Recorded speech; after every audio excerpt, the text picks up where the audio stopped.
Perkenalkan, nama saya Hendrika Noptototi dengan NIM P19111035 dari Fakultas Ilmu Keperawatan Stikes Pasapua Ambon.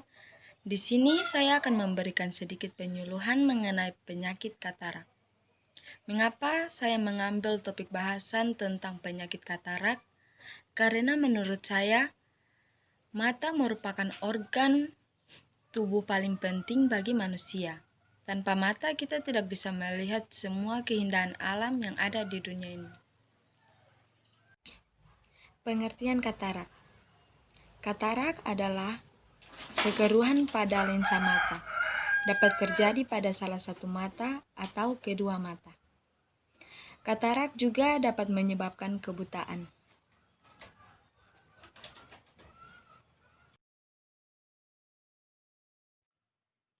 Nah, teman-teman sendiri bisa lihat pada gambar yang baru saja saya tampilkan ini. Gambar ini merupakan gambar perbedaan antara mata normal dan mata yang terkena penyakit katarak. Pada mata yang terkena penyakit katarak, sudah mulai ada warna putih pada bola mata hitamnya dan sudah mulai mengeruh. Teman-teman bisa lihat sendiri kan perbedaannya? Sudah terlihat bukan?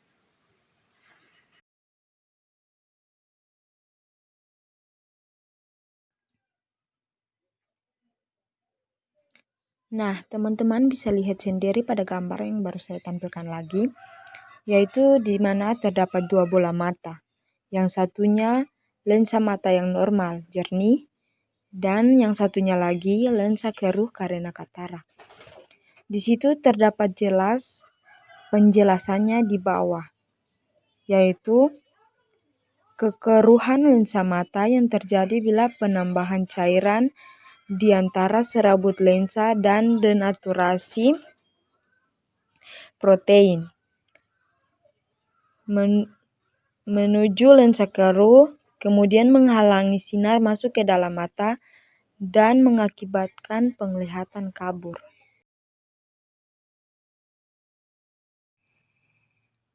Jenis-jenis katarak berdasarkan sebab.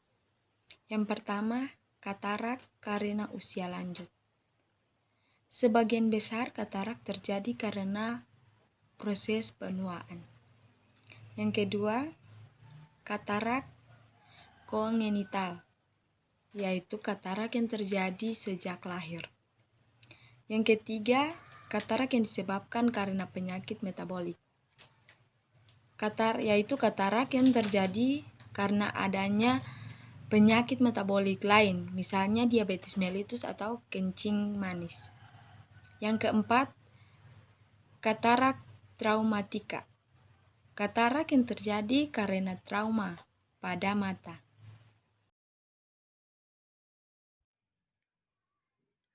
Gambar yang baru saja saya tampilkan ini merupakan gambar dari jenis-jenis katarak berdasarkan sebab yang tadi telah saya jelaskan.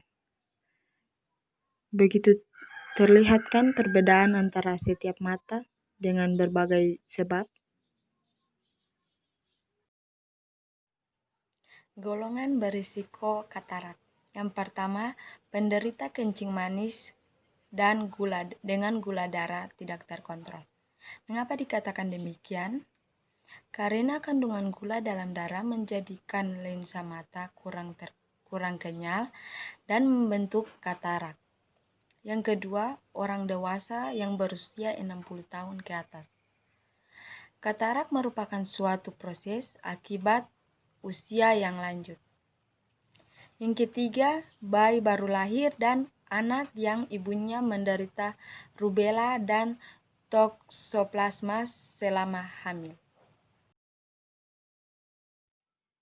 Nah, gambar yang baru saja saya tampilkan ini merupakan gambar dari golongan berisiko katarak. Di sini saya hanya menampilkan dua, yaitu pada anak yang ibunya menderita penyakit rubella dan toksoplasma selama hamil, dan orang dewasa lanjut usia yang berumur di atas 60,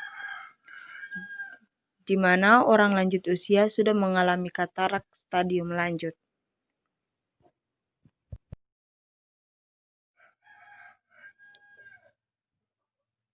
Nah, kita bisa lihat bahwa gambar ini telah menjelaskan bahwa kepada kita tentang seseorang yang terkena penyakit diabetes mellitus yang akan menuju ke penyakit katarak karena kadar gula yang tidak terkontrol.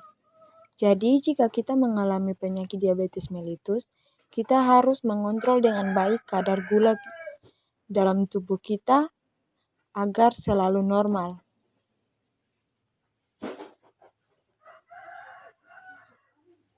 Yang berikut gejala. Yang pertama, penglihatan kabur atau seperti tertutup kabut.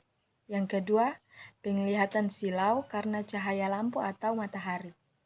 Yang ketiga, penglihatan tampak ganda. Yang keempat, bila katarak sudah dalam stadium lanjut, tampak warna putih pada bagian bola mata hitam.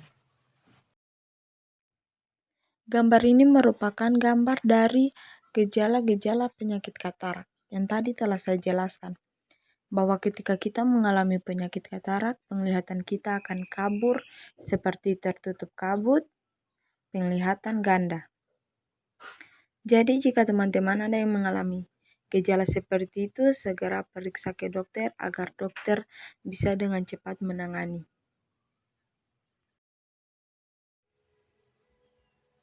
Pengobatan katarak. Biasanya tidak diperlukan terapi jika penglihatan tidak terganggu. Tetapi jika masalah penglihatan Anda semakin memburuk dan mengganggu aktivitas Anda, maka pilihan terapinya hanyalah operasi.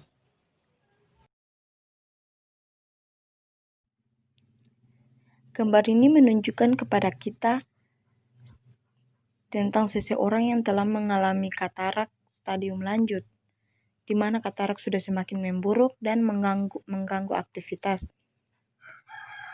Karena kalau katarak semakin memburuk, jalan satu-satunya hanyalah operasi. Bukankah operasi itu menakutkan teman-teman? Jadi jagalah diri kita dengan baik.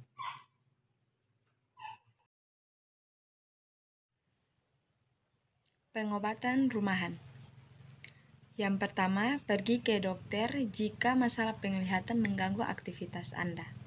Yang kedua, periksakan mata Anda secara teratur pada dokter ahli kacamata. Yang ketiga, lindungi mata Anda dari benturan dan cahaya matahari yang terlalu lama. Yang keempat, pertahankan kadar gula dalam rentan yang normal jika Anda mengalami diabetes. Yang kelima, gunakan kaca pembesar saat membaca. Nah, kita dapat mencegah penyakit katarak dengan cara makan makanan yang mengandung antioksidan dapat mencegah modifikasi oksidasi pada lensa mata sehingga mencegah katarak. Makanan yang mengandung antioksidan adalah vitamin A, C, dan E. Yang terakhir adalah dengan cara memakai kacamata dan topi lebar untuk mengurangi sinar ultraviolet yang masuk ke mata. Nah, ini adalah jenis-jenis makanan yang harus kita makan jika kita tidak mau mengalami penyakit katarak. Jika kita tidak mau mengalami penyakit katarak, maka kita harus mengonsumsi makanan mengandung antioksidan seperti vitamin A, vitamin C, dan vitamin E. Karena ada pepatah mengatakan lebih baik mencegah daripada mengobati.